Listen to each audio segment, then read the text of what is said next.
everyone, Rose Kitchen. I've decided I'm going to make almond milk tonight and I'm on my way to work, but the first step is to soak your almonds 8 hours or more. So I thought, hey, you know what? I'll throw them in the water and then when I get home from work, I'll show you how to make almond milk. So let me show you. I soaked the almonds. There they are.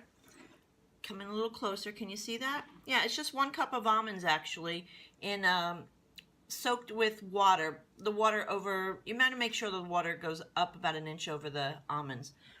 And that's all there is for that. And then tonight we'll come back and I'll show you how to finish it off and make almond milk. And then you'll have great almond milk fresh. And I'll show you what I add to mine. I've always been a foo-foo drinker, so I've got to have foo-foo almond milk. All right, see you later. Have a great day, by the way. Bye. Well, work day's over. I'm back at home and I'm ready to make my almond milk. So let's begin. So as you remember, you had your almonds soaking all day. So we're going to drain them out because we don't want to use that murky water that came from the almonds. Okay, so that's step 1. So there they are. My almonds are now strained. You can see that. And I also have 4 cups of nice cold purified water. This is step 2. We're going to use the Vitamix for this.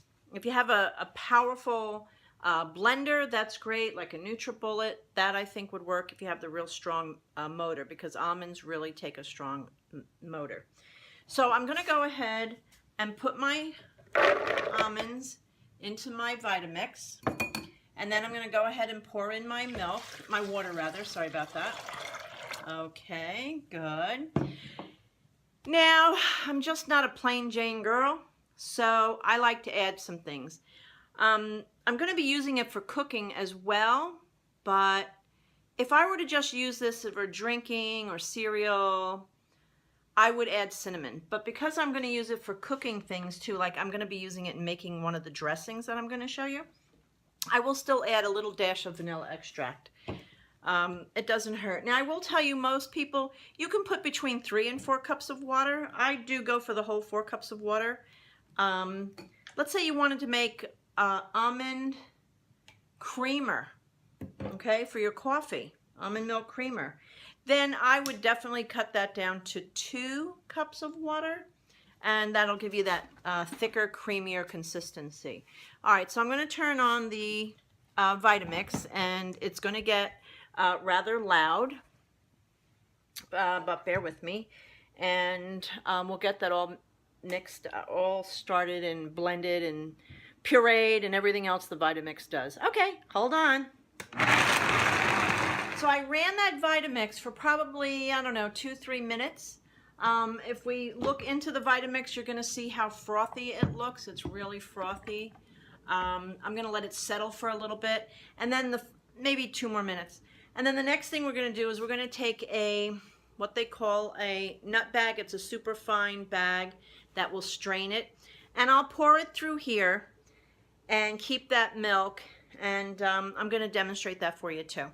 So let me go ahead and start pouring the milk in. So here we go. I'm going to hold the bag. A lot of times if you have a larger container, you can put it in that way. But you know what? I just pour it in here. And then I hold this up. Kind of let it drain down. And then I kind of squeeze it through. And I get a nice creamy milk. Let me show this to you too. Now there's alternatives with the pulp from the almond milk that's in this bag. Okay, so I think I've gotten most of the milk out of this bag, this little batch I poured in here. Let me show this to you. So that's nice and creamy. Doesn't that look good? It's great. I will forewarn you, when you put it in, and I keep mine in a mason jar, when you put it in the mason jar, it will separate, but that's normal. Don't worry about that. You just have to shake it every time you use it. That's all. So now what I'm going to do is you can take the pulp, like I said, and if you really like love to have no waste, which is a good thing. Unfortunately, I don't have the time that it takes to do this all the time. But if you have the time, you can take that pulp, lay it out on a cookie sheet, dry it, And then you can use that for, believe it or not, almond flour. And if you need to, you can always put it in, I don't know, I guess in the food processor maybe a little bit and grind it up a little finer. But there, you can actually have 100% no waste with these almonds if you really wanted to conserve. And I used to do that, but I haven't done that in a while. So I'm going to continue to squeeze everything out of here, and then I'll show you the finished product after we get this all squeezed through.